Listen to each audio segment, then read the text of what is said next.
Who is Matt Waldman not leaving his rookie draft? Without that and more this week on the couch, it's RSP day. It's RSP week. Matt Waldman, who are you going to make sure that you have on all of your dynasty teams after finishing the 2025 RSP? Well, Dave Kluge will understand very very well when I say this and have a good laugh. But an Alfredo Brown favorite, Taje Brooks, Ooh. from Texas Tech.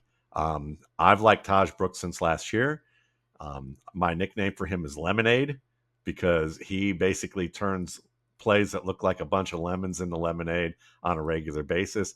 I've compared him to two players before the combine happened.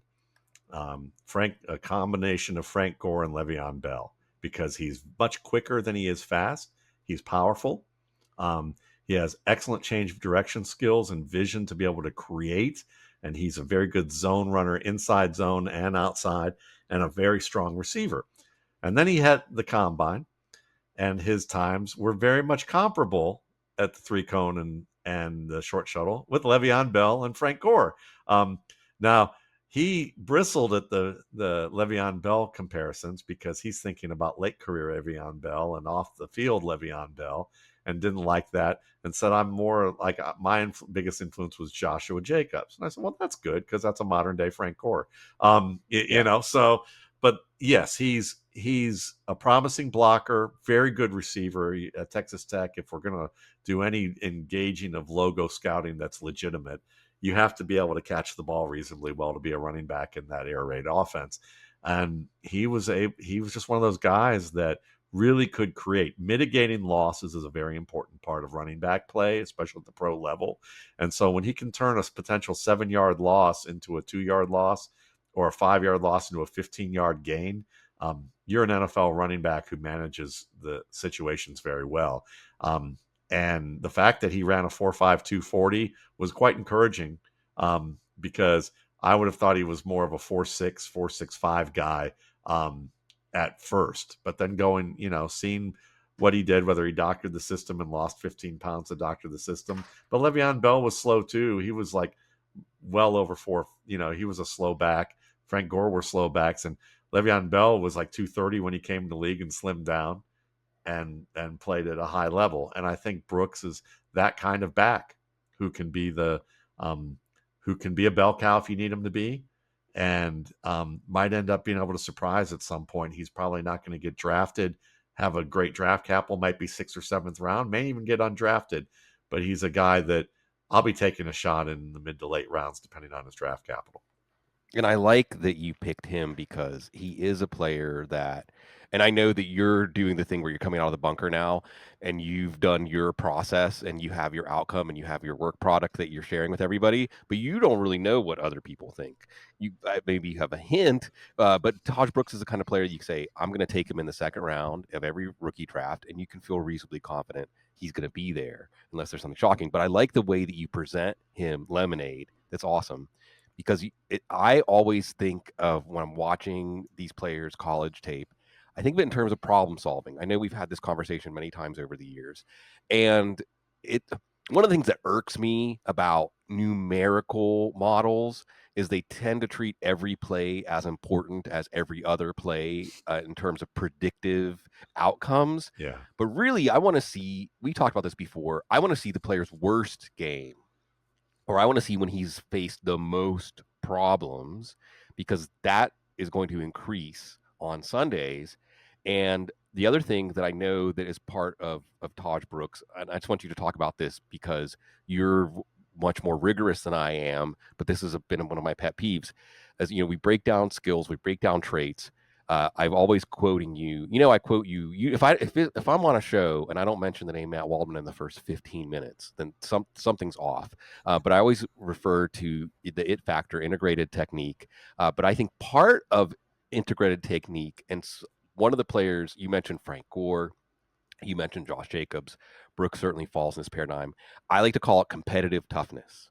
And there's a physical and a mental element, but they tend to go in concert with each other. And I tend to find that when we look back and we say we underestimated a player, it's because we underestimated how important his competitive toughness was in bringing to bear what he has to offer in the NFL. And when we overestimate a player, we overestimate how you can have a lot to bring to bear, but if you don't have that competitive toughness, it's not going to matter as much. So you use Brooks or any other player, or just the idea of competitive toughness and how it figures into your evaluations of these players. Yeah, I mean, I think that's a great jumping off point and something to mention. I mean, I think that integrated technique was really my shorthand for processing. I think that's really, or it was like a long about way of getting to understanding the value of processing information. And Taje Brooks does that well. Running backs have to process a lot more than oftentimes people anticipate. But I think a competitive toughness thing too is what's important about that on the field is that if you are displaying a good understanding of concepts and techniques, um, and how to express your athletic ability to its maximum extent through those concepts and techniques, and doing it in difficult situations, it means that you have developed and worked at your craft well enough to be um, good in the fire of the game. You know, it's kind of like we talk about, you know, we're not going to get too political here about this, but we talk about like gun safety, you know, and you often see the jokes about people who think that they're going to be able to defend themselves. And it's, you know, you got the gif of the guy who's like laying Right. on his bed and he like hits the headboard and the rifle comes out and he's like, and you're like, this is how most people think they are with a gun. And then most gun instructors, like my father-in-law, who was a gun instructor for the Baltimore Police Department, would tell you, you've got to train like weekly for hours. And even then, if there was like, unfortunately, like someone who came into a building or a room and started to open fire, we've done tests where you see that people who even train like regularly weekly shoot themselves in the foot, Yeah. they shoot it at a bystander, they can't ever get the gun out, the gun misfires, all sorts of bad things happen. It's kind of like the movie Unforgiven where Gene Hackman and starts talking about what happens in actual gunfights, you know, and that's part of that competitive toughness. Do you have things, do you not only have things well trained to the point that it's at the speed of instinct, um, but because you've done the work, now when the situation shows up, you've been exposed to enough scenarios that you're like, there's a calm, there's an Yeah. ability to just not let things sink in that could distract you. And it may seem like luck, but and for some people it is, they just have a preternatural ability to do it. But often it does come with that they've seen enough in their football lifetime to handle a lot of different situations. And I think Brooks is one of those guys that you can look at and go, listen, this guy operated a lemonade stand at Texas Tech for years. And you can see he's seen all sorts of kinds of penetration and run blitzes and difficult scenarios that he's had to handle. And he's learned to know when to run over you, run through you, run around you, you know, and do it and know the different ways about going about it. And when you have that type of skill, it translates faster to the NFL.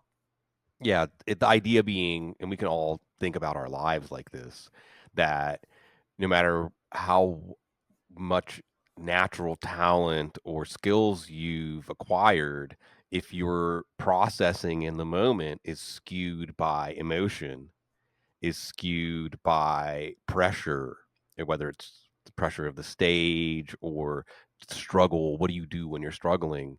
Then that's all squandered. I'm thinking of there's a Bukowski quote like, "What matters most is how you walk through fire," you know, and like you said, Yeah. um, and that is one of those things that I think is lost when we're watching these players or when we're looking at it strictly through measurables or through production, is you start to, and I wanted to ask you because there was a word, Josh Falsing, one of our new staffers who's awesome.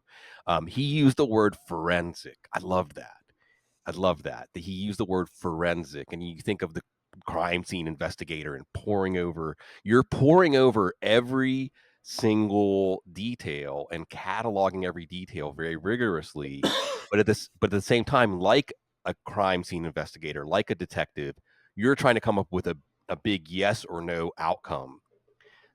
Talk me through that process where all of these data points, when you pan back and you publish the RSP, become a picture. Yeah, I mean, I think that sometimes the picture shows up very quickly because you watch film and it becomes ingrained, and you that process becomes so ingrained in what you do that when you start to see detail rich performances within from play to play, you see like a bunch of things that you know are valuable within a play. It becomes ingrained, kind of like psychological imprinting. It's like, you were raised by your mom or your dad, and how your mom and or dad were when you were like young. You start to absorb all that, and then you start to meet people that you're interested in having a possible relationship with, and the influence of those people imprint on you for good or for bad, Right. Right. and for positive or negative. And it's the same thing, like if you have a process with how you watch players, they imprint on you sometimes. So when Dave Wanstead said, I saw Dion Lewis and I saw one play and I offered him a scholarship or something like that, I used to go, bah, that's stupid. He needs to have and then I remember, I remember watching, having games on recording for the I don't know, I think it was the 2018 season or 2019 season. And I saw this player at Texas Tech throwing the ball against LSU. And I go, I need to turn Right. off the TV because or else I'm going to be watching a crap ton of Patrick Mahomes because I already see things that are blowing me away. But I would say sometimes a picture comes that quickly, but to put it through a process to where you have to go through the detail and criteria, it allows you to separate what your mind thinks it's seeing from what you're actually seeing. And so it's easier not to get too carried away by things that may just have more gravity to me. Like when I see running backs break tackles and run through hits, I get really excited by that. I'm an old school, running back type of guy. It's the Jim Brown roots. Right. So you see Jim Brown, Earl Campbell, Walter Payton, and you go, that's what I love. That was what was imprinted on me. But at the same time, you know, when you go through a process and you understand that you have a certain level of weight that you give those things, and you have a process that allows for a lot of varieties of skills to shine through, and you have very different archetypes that can work at a position, then you can look at it and go, well, yeah, he's got that, and I really love that about him, but he's slower than molasses, and he's like running on an escalator that's at high speed in the opposite direction. There's like no acceleration here, and he can't hold on to the football, and there's all these different things. And then the picture becomes clearer, which is, I really love this aspect of his game, but these things get in the way. Right. Or I don't really like that he can't run people over, but I love the fact that he never really gets in situations where he has to. And when he does, the types of hits that he can't run through, most people can't run through. So it doesn't really matter. Right. It's just Right. pretty, and there's a gritty savagery to it that I really like. So it doesn't have that kind of it's not that kind of issue. So oftentimes what can happen is the picture can either come really fast, and you just accept it and go, like Taj Brooks. I remember looking. Mario Anderson is another one that I looked at, and I go, these guys are going to be guys that people are going to be talking about next year, and then they don't, and then I'm like, well, then they're underrated to me because I saw it very clearly. It's all the details were very rich, all the clues were there very early, and then you look at someone like, say, Travion Henderson, and I look at him, or because my process can often be this way. Like, I'll give an example from last year. uh, you know, Marvin Harrison Jr. I'm very good. I'll see details that a lot of people won't see early on in their viewings, but then like the obvious stuff that everyone sees, I know I'm going to eventually get a chance to see it, but I may need more plays to watch to see the obvious shine through that maybe highlights will show. But I'm looking at the details that will tell you, like Marvin Harrison Jr. Oh, he's got problems catching the ball on jump up and throughs, and where he has to like put his hands out and on plays that Kyler Murray's not particularly good at, and a lot of quarterbacks aren't particularly good at. He's going to struggle on some of these plays that you wouldn't expect. And if the fit with the quarterback isn't right, this could be a very overrated situation. But I may have him much lower than everybody all year long, and I don't share my rankings because if I did, you go, how did Marvin Harrison go from being a non-draftable player and scorer to being like the second highest guy on my board on the wide receivers, but a far distance away from Malik Neighbors.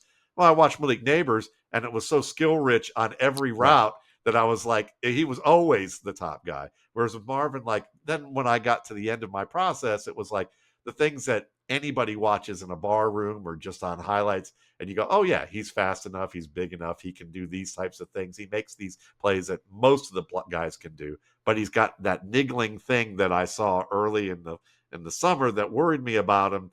That is a factor, but he scored high enough to go, he's going to start early. He's just going to struggle a little bit more. So the picture can come in a variety of ways, and it's always different. You just got to trust. I just trust the process enough that eventually the puzzle's going to come together.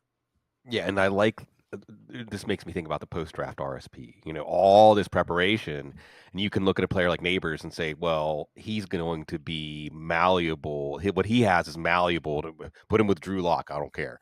Right. And the other players, you say, well, oh, now that we know he's matched up with this quarterback or in this offense, or this team is saying they envision him in this role, like Quentin Johnston. Look at the difference between like the two coaches. Yeah. Then it comes into focus. Okay, speaking of coming into focus. And hopefully, I haven't even asked you yet because in a couple of weeks we're going to be doing our live first round reaction. But let's simulate that because we have gotten to react to a lot of really fun things over the years. And of course, the first round is driven by quarterbacks. So I'm just going to serve this one up to you. Okay. What is Matt Waldman's reaction going to be if Jackson Dart is a first round pick? If he's to the Steelers, I will be of course. No! I will be of course. I'm trying to make You'll it not fall happen. out of your little frame and I just will. laugh. I Yeah. will be on the floor laughing. Jackson Dart could be okay, but I'll just put it this way.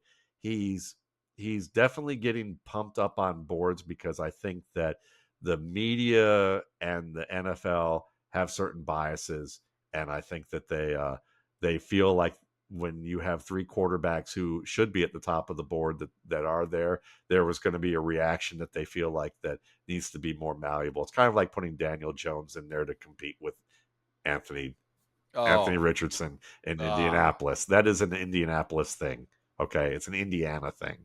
I'll leave it at that. But I would say that with Jackson Dart, he is very good in a play action game with longer developing plays or quick game concepts that work, longer developing plays across the field and quick game concepts with just, short hitches and things like that. You want him to be the short game passer all day in like a Rams offense, and then have slower developing plays where maybe he has time to really set his feet and throw. He might have a chance to develop into a pretty good intermediate, vertical, and deep thrower.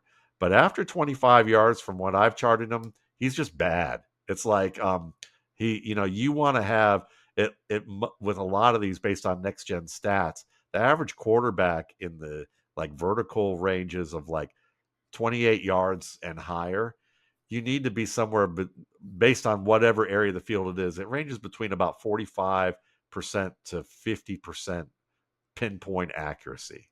That's what you're looking for. And he's not near that in most of those categories.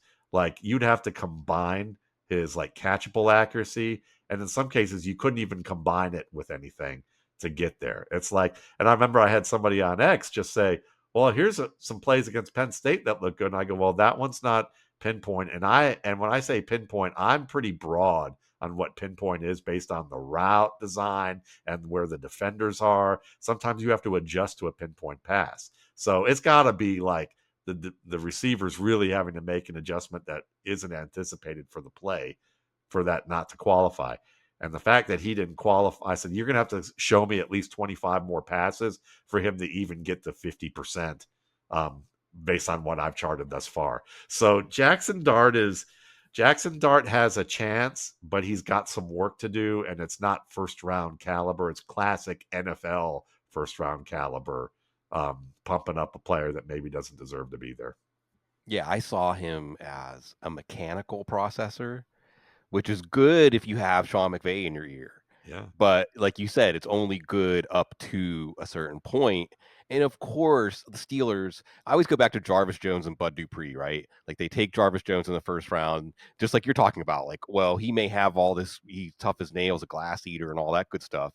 But if you don't have the physical traits as an edge rusher, then it's not going to work. Then they go get Bud Dupree instead of the guy you were saying, Zadarius Smith, who obviously has had a better career. That was a great piece you wrote back in the day about Zadarius Smith and Bud Dupree, using them to contrast two different scouting profiles and what's actually going to matter, that term, like what matters, what doesn't matter. And then they swung. This shows you that, the Steelers and the Steelers way. This is where I'm going to do a Steelers rant. I'm wearing my Doc Ellis stuff today. It's as low as my friend JJ Zacharyson said. This is one of the low points of being a Pittsburgh Steelers fan or a At Pittsburgh least you sports can fan still right now. wear this stuff with Yeah. pride. I can't even wear a Oh yeah. Browns thing with pride right now. I don't even wear Brown stuff right now. So Yeah, it's funny too, because like the big triumphant moment for the Browns this week, and we had the coaches meeting, and lots of quotable quotes and things like that, was that the owner said, "Oh yeah, trading for Deshaun Watson was a big swing and miss." Like it's progress, at least when you know that you made a bad decision. I guess that's the progress you have to hang your hat on as a Browns fan. Well, at least we know that we don't know what to do, I but the just know Steelers we're in a don't know that low. they don't. Well, but we have a Go ahead. low. We have Kenny Pickett now. Right. Or Kirk Cousins. It soon is going to be Kirk Cousins, probably. Yeah. But the Steelers don't know that they don't know. That's the thing. The Steelers don't know that they don't know. They're being held hostage by Aaron Rodgers. This is that whole, my thing that I use to encapsulate all this is quarterback desperation is a hell of a drug. And you bring up Kenny Pickett, right? I mean, the Steelers are lurching all over the place. They take Kenny Pickett, who they see in the building. Then, well, let's try Russell Wilson. Let's try Justin Fields. Then we're going to keep one of them. No, they're actually going to keep neither of them. And then if they get Jackson Dart, like you said, the hilarious thing about this is that where Jackson Dart is different than Kenny Pickett, the most important similarity is if you've got DK Metcalf and George Pickens, and you take a quarterback whose failure is deep passing, you don't understand your team. You don't understand what you have. However, I'm going to turn this on its head now. What will Matt Waldman's reaction be if the Steelers take Jaylen Milroe in the first round? Other than maybe secretly becoming a Steelers fan and trying to infiltrate the building to sabotage Arthur Smith as quickly as possible, and get him fired, I would be thrilled for the Steelers in that case. Milroe does have some issues with accuracy from the standpoint of he doesn't throw a lot. He doesn't have the moon ball touch that Russell Wilson has, dropping it between cover two, deep fades, short red zone fades, corner fades. He's got to work on that, and that can be an issue that could be just as difficult as what Jackson Dart has. But I would say that Milroe, as a processor of information, as a runner, as someone who works at the game and understands the really, at least at the level of concepts they've asked him to perform at Alabama, it may have been less than maybe some guys in more pro caliber systems, but what he knows how to do and how he executes it with craft has a higher level of craft per play than any quarterback in this class. And I feel like that I probably underranked him as my number 2 quarterback. I actually think if I would probably say that if there's 2 quarterbacks I would take as a fantasy GM this year, and one of them is Milroe, and because he's going to be the best value, I think, relative to investment.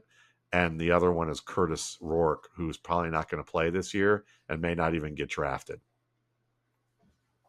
Right. Well, and Milroe, I mean, just since this is a fantasy football website that we're representing here, football guys, I don't understand why Milroe, I mean, just from a fantasy football standpoint, even if you say Shadur Sanders has this much higher rate of likely sticking as a starter for 5 or 7 years or something like that, but Jaylen Milroe fantasy impact is going to be through the roof. And I don't understand when I look at all the fantasy landscape is, especially in this season where there isn't as many impact players, like you're not going to get a Lad McConkey or a Brian Thomas in the second half of the first round of your rookie draft. I would say, especially in super flex drafts, but even in regular one quarterback leagues, even if you're taking the negative view on Milroe and saying, well, there's a very small chance that he's going to hit. If he hits, he's going to immediately be a boardwalk park place level fantasy quarterback. And what's going to be interesting, I didn't even mean to frame it this way, Matt, but it's the Steelers and the Browns, right? Because the Steelers don't have a second round pick because of DK Metcalf, and the Browns hired Tommy Rees, Milroe's offensive coordinator, and there's a lot of talk about them trading back into the first round, maybe to get Shedeur Sanders. But we'll see. We'll see if it's Milroe, Yeah. and of course Jalen Hurts. Go ahead. Yeah, but I mean, I think that you're right. I think it's a better proposition to be able to get Milroe. You might be able to get him in the third or fourth round in some of your fantasy drafts, depending on where his Yeah. draft capital is. If he gets drafted the way Jalen Hurts got drafted, it's very possible. And I think what's happened is that a lot of the fantasy community saw Anthony Richardson not work out this year, and they see a player who's physically comparable in terms of speed and throwing arm, and they think, oh, well, he's like that. And I think that Anthony Richardson's story, obviously, we could go into more, but you saw on a yards per play or fantasy points per play heading into last year, there was nobody close to him in his limited time as a rookie. And while the Colts didn't lead the league in drops, they certainly dropped the ball a lot with him. And so there's things he's got to work on, but there's also things that the Colts probably could be more accountable for as a team and as an organization. I would say with Milroe's an academic Heisman winner. There's no doubt this kid's smart enough to do what he needs to do. Um, he When I watch him on the field, he's the only quarterback in this class that I've actually watched manipulate middle of the field defenders and do it with pressure bearing down on him and do it late in the play. Like to actually go, okay, I know this 310-pound tackle is bull rushing my guard, but I'm still going to hold myself in here in the pocket, look off the middle linebacker to the left, and at the last second, throw the ball pinpoint to a receiver crossing into the space where I moved that linebacker as the tackles put the guard in my lap. I have not seen a quarterback do that repeatedly, and especially not at a high level of competition since against say Georgia, who he carved up an unofficial NFL defense, jokingly, in the Georgia Bulldogs, carved them up twice, and, Yeah. and he's a skilled pocket quarterback who just happens to run a little bit like Matt Forte in the open field. Right, right. That's like Jetpack Galileo, who's one of my favorite evaluators out there. He's awesome. He's saying basically, kind of jokingly, but not really 100% joking, that Milroe's running back two in this class. As far as just talent as a runner, if you're going to take one thing away from this, folks, if you are excited to see us renew this wonderful ritual. Jaylen Milroe, going back to my original question, who's the player I'm going to get in every one of my? I remember when it was Lamar Jackson.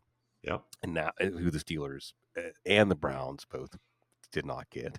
I think it's going to be Milroe. But the difference is, in tying some of these conversations together, because you said earlier, how does that tendency to get emotionally or spiritually skewed by your processing by the situation?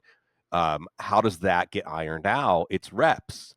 And that's what Anthony Richardson is missing. And it appears the organization he's in now doesn't have the stomach to take criticism while they're going through that, even though what was sad, and I bet we could go back and look at the RSP when Anthony Richardson was in there. And if you didn't say something to this effect, if someone asked you, you would have said, like, well, if he goes to an organization that jerks him around, if he goes to an organization that shows confidence in him and then pulls that confidence back, then it's not going to be conducive to the development of a player like him, who there aren't that many cases of someone coming in. And Trey Lance kind of looms over this conversation too. Like maybe this is just the nature, and maybe the Colts leapt before they looked and understood that if you're going to do this, then you really have to completely follow through.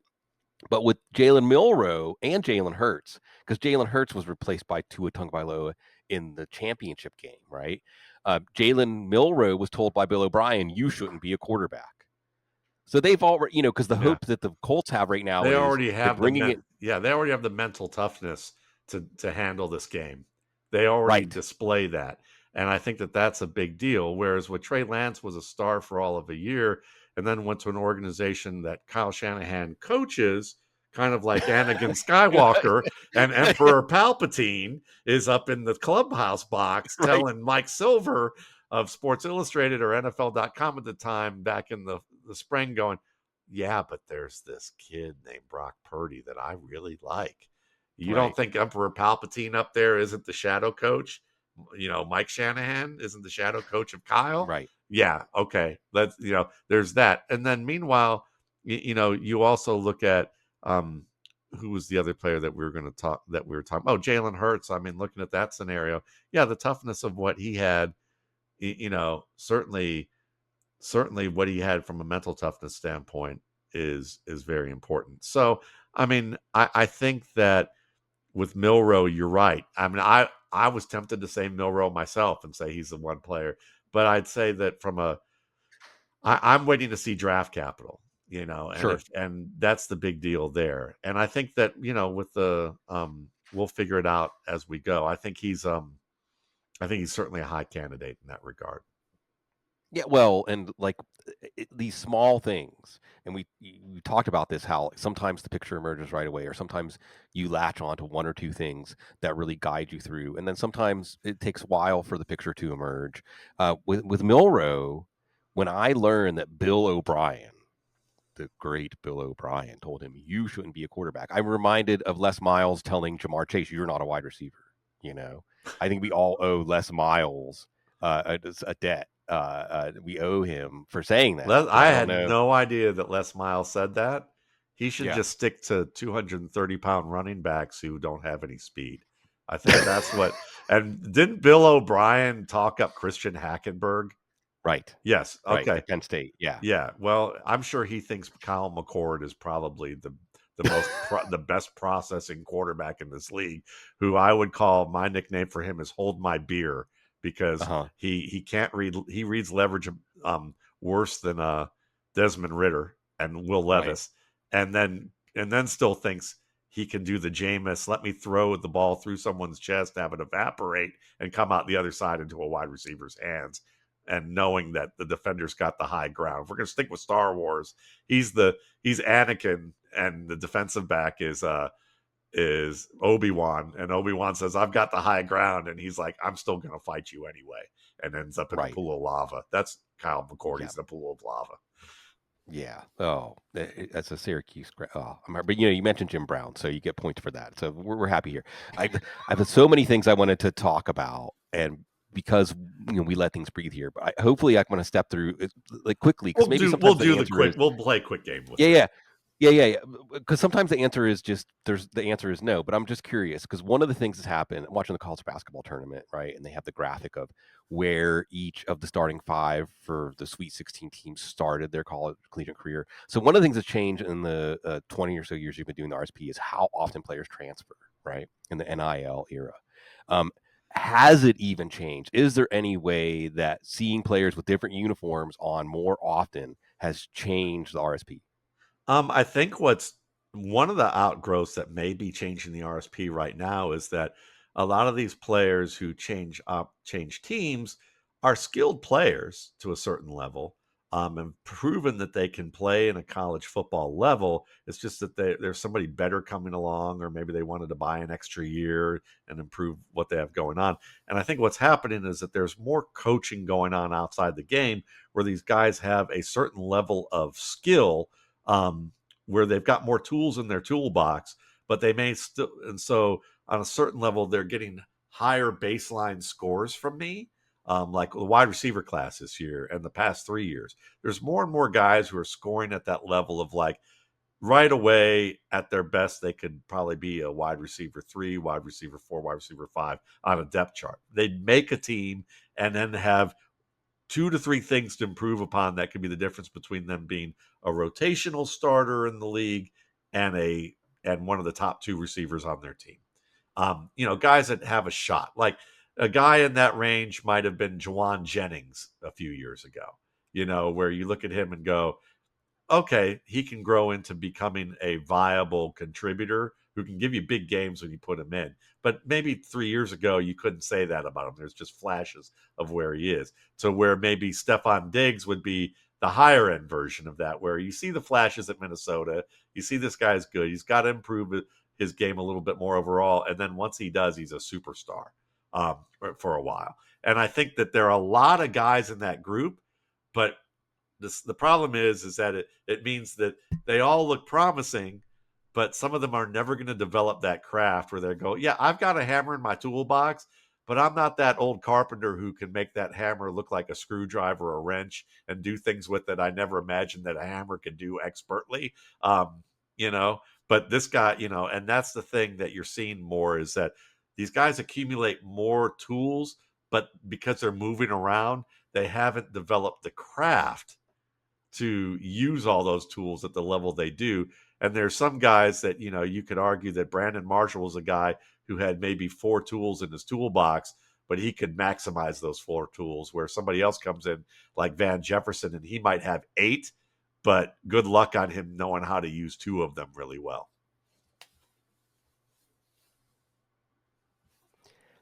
Yeah, it's funny you mentioned Brandon Marshall too, and Jawan Jennings in the same answer, because I saw some Brandon Marshall to Jennings game last year, and as a callback to an earlier part of our conversation, I think the competitive toughness is part of that. It's part of the reason.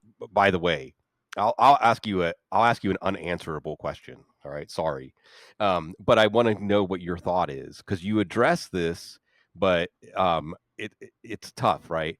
Because that's one of the reasons I really love Travis Hunter in this class, and I don't understand why he's just. I mean, I understand because of quarterback thirst, like why Cam Ward's going to go number one, and I understand pairing up Abdul Carter with Myles Garrett, like just like what we've seen with Danielle Hunter and Will Anderson. Like I get it, but I always felt like, looking back at Brandon Marshall, it was that year he spent as a safety, his junior year, that was that missing piece that made the NFL well, and we kind of understand some of the personality stuff that maybe the NFL was a little bit like, I'm not sure about you, and they weren't necessarily wrong, but as far as his game, but how do we project this? I know that we are going to see the organization that Travis Hunter ends up with, and we're going to hear the post draft press conference, and they're going to announce him as a cornerback, or they're going to announce him as a wide receiver.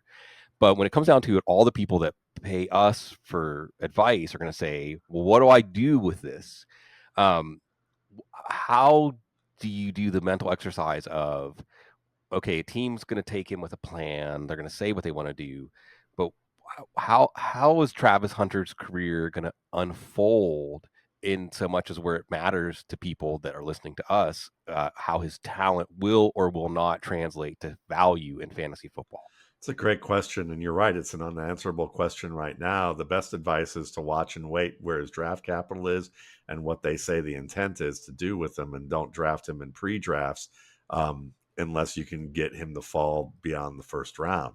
I would say, maybe, second round might be the realistic place where you blend both value and realism of where he might fall with certain drafts, but they're probably a minority of drafts. Most people are probably going to take him early just because they think, oh, he's too good of an athlete to not put on offense and use him and see all the stuff that he does. And Matt Harmon's got a really strong, reception perception grade on his route running. And how's he not going to be that guy? Because he's a damn good cornerback. That's why. And they might just say, we're going to use you as a gadget. And, he may have better routes than Mecole Hardman. He may be a better pass catcher than Mecole Hardman, but if he's going to get used like Hardman, then it may just translate to 500 to 700 yards and not really be fantasy worthy beyond a deep flex play or bye week option. So I don't think that makes him worth a first round pick.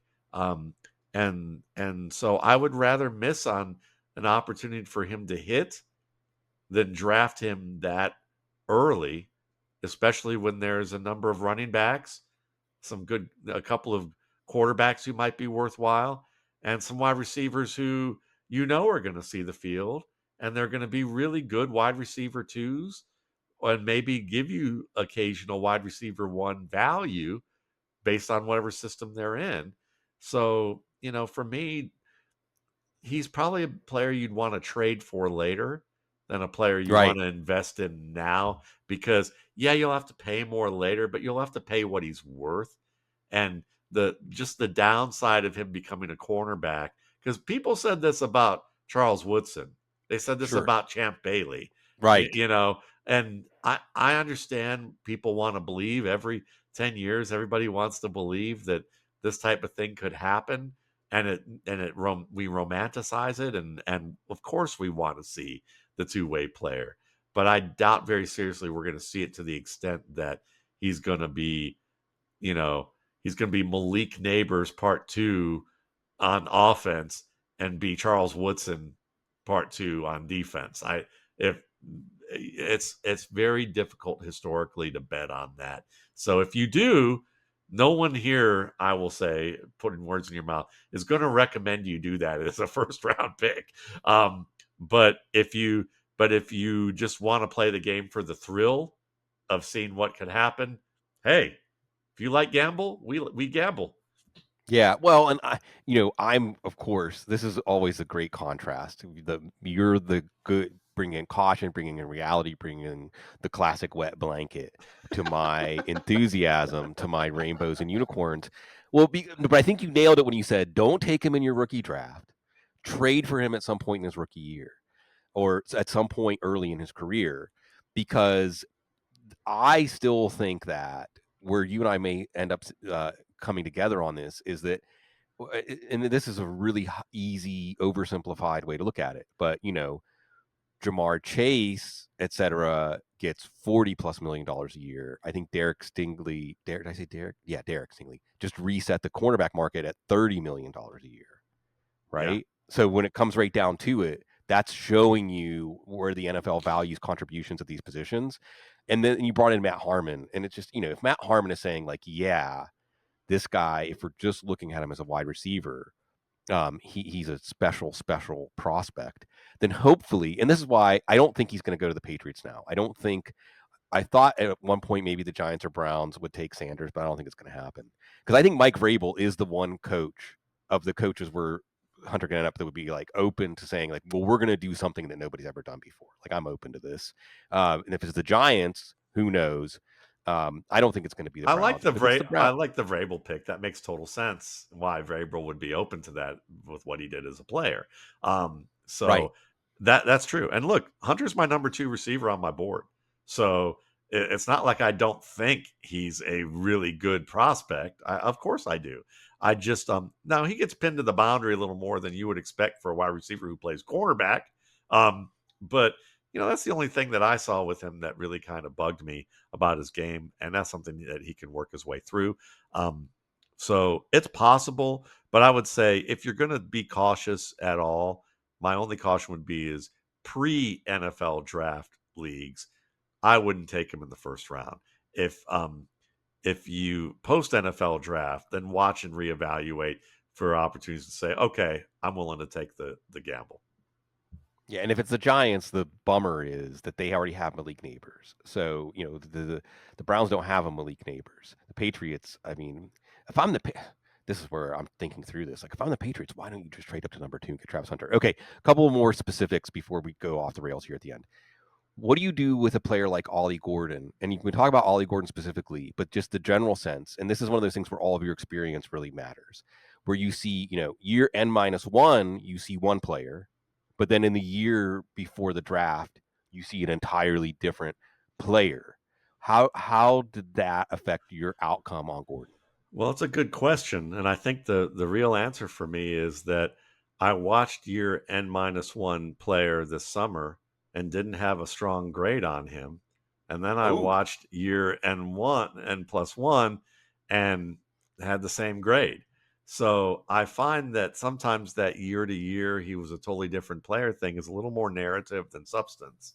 And what I saw in Ollie Gordon is that when the play's blocked up well, and it's a gap play where you have one decision to make, and very rarely are you supposed to cut back on a gap play.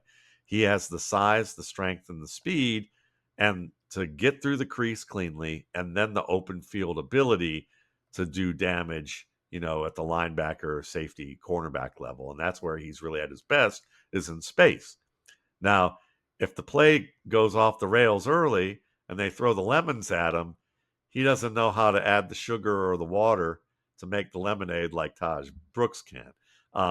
And you can see his footwork short circuits. He slows down. He makes the wrong decisions, or he's tentative with his decisions. He doesn't know how to use his power in tight spaces where he doesn't have his hips and his pads aligned in a way that he needs to have them. And so he's a guy that if they put him in space and they allow him to be Tevin Coleman like in that sense, he could be a usable player with big play ability, and maybe even have a good season if paired with another back. But if you're going to try and make him the man, you're going to have to hope that he has a Chris Johnson like mentor so that he can bring out his inner David Johnson. And that's the best case scenario for Ollie Gordon. Like I would say, he's kind of like a worse version of Brown's William Green way back in the day that Oh, most people don't remember. But, he was, and then if he advances beyond that a couple of steps, maybe we're talking David Johnson. And if he really just somehow becomes a player that defies all expectation and he hits his aspirational comparison that I don't think he'll ever attain, it would be Deuce McAllister, because he's got the frame, he's got some skills that lean towards that direction, but it's just not there enough that I don't think he's ever going to get. I don't think he's going to get to the David Johnson tier, honestly. right. Right. No, that's fair. And I think, going back again to something we already talked about, he's not a problem solver. No. And that's an issue. You mentioned William Green, and one of the things I wanted to make sure to touch on while we were talking today is one of my favorite things about the RSP is that over the course of reading RSP, there are so many players that I think you include them in comparisons, you include them in your narratives. Oh wow, I haven't thought about that player for years. So give me somebody that, as you were doing the RSP this year, that just came out of the background into the foreground when you were trying to describe something about a player or come up with the access for a player that you're like, oh, it's good to see you again. How are you? I'm glad that I thought about you. It's been too long. Well, Deuce McAllister certainly was one of them. What a player he was. Another one was, I know a lot of people are comparing Ashton Jonty to like LaDainian Tomlinson and Barry Sanders and folks like that.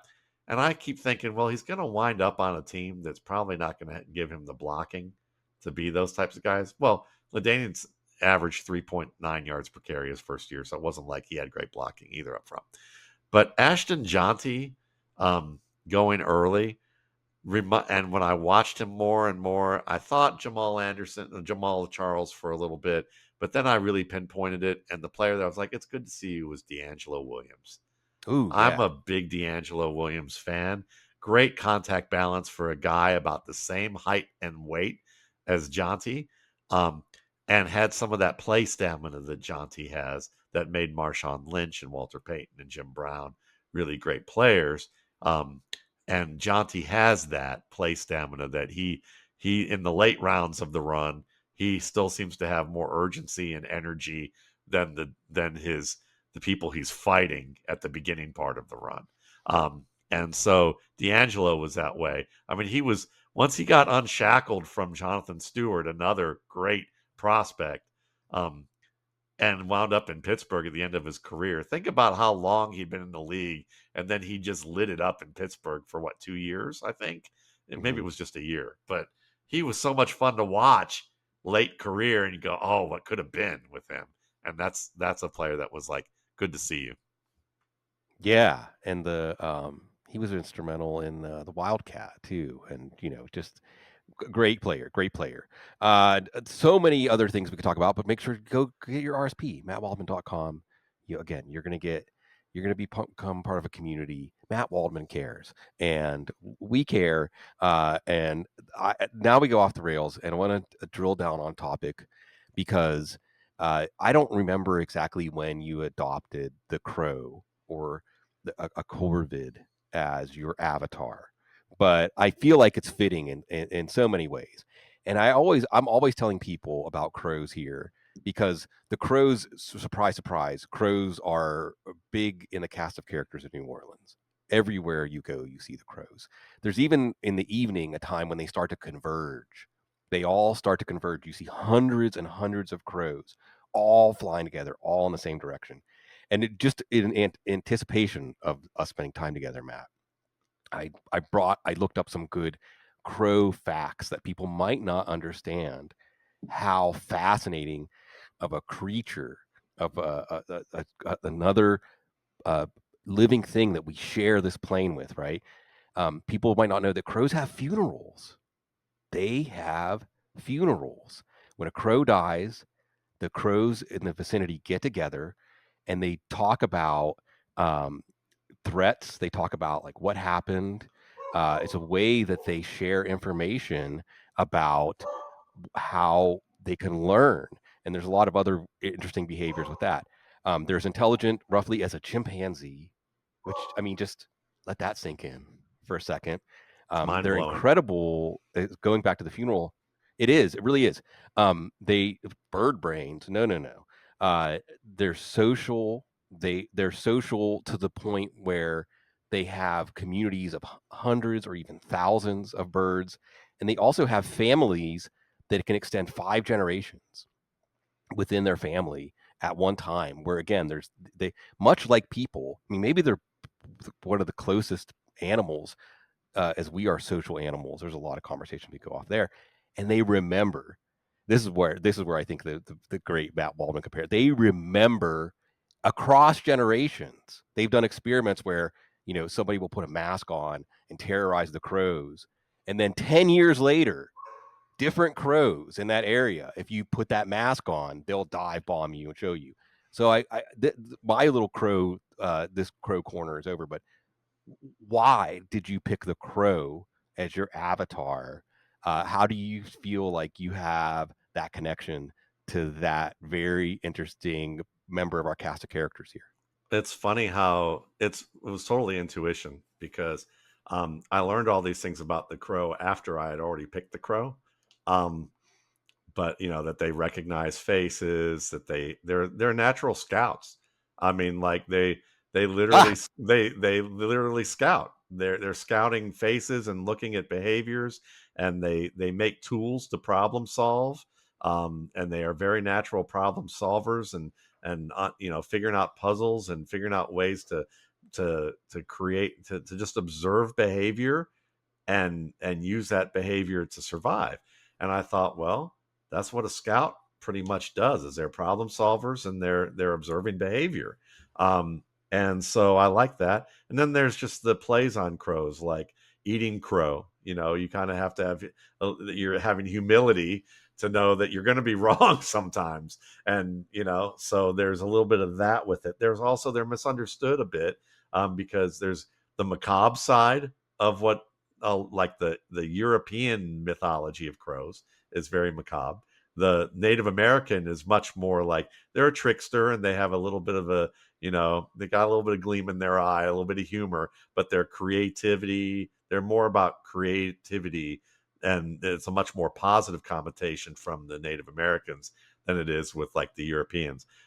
So there was that, and really it came down to that I had a pet, that was a cat that was a black and white tuxedo cat that used to be on the Audible. Well, Zook used to be on the Audible, and he'd get up. He liked yeah. pass rushers, but I had one that looked like him that was kind of near and dear to my heart. And so I really adopted the crow because the crow kind of reminded me of him. And I'll tell you a story I never really told on the air before.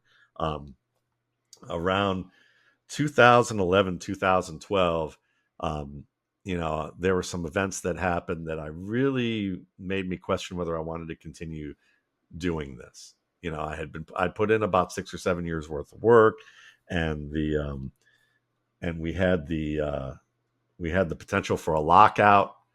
And with the lockout going on, some things changed that I had to make some adjustments to, and it made total sense that it happened the way it did. It just wasn't easy for me.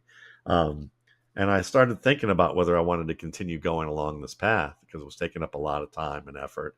And I was, working 3 jobs and it was that kind of thing. And I put the book out, and Alicia and I went to celebrate. And we came home, and this was like one of the first bigger years that I had that showed a lot of growth compared to where I had been. Because I mean, the first 3 years I did this, I think I made like $1,100 total. I could probably buy a beater of a car in Athens, Georgia, if I could fix it up. So we came home from dinner, and in front of our house, we saw literally hundreds of crows, and they were flying around in a circle over my house, in a very tight circle. And we parked and just stood out there and watched, and the crows kept flying around. And then after about 15 minutes, they all kind of started to leave gradually until one was left, and it just flew over my house for another 20 minutes by itself. And it was just about months after that the pet that I had passed. And he just flew around, and my wife and I looked at each other and said, it's going to be a good year. And we just kind of smiled and said, that's a good sign. We took it as a good sign, and it was. And so I've always kind of had an affection I always kind of looked at that as like, I don't know what the universe was exactly trying to tell me. And I might have been wrong about what I received. It might have just been maybe there was some food around the house that they saw, could have been all of those things. But I looked at it as that was a good sign. And I had already kind of adopted the crow as something that I liked because I liked the sense of humor, especially of the photo that I was using for a time. I liked the sense of humor as it looked like he was peering into you, and there was a little bit of macabre sense of humor that I kind of have about things. That if you see me on X, you know what I'm talking about. I make fun of the people I love the most, like Bloom and Josh Norris and Cecil and folks like that. And so that was the story.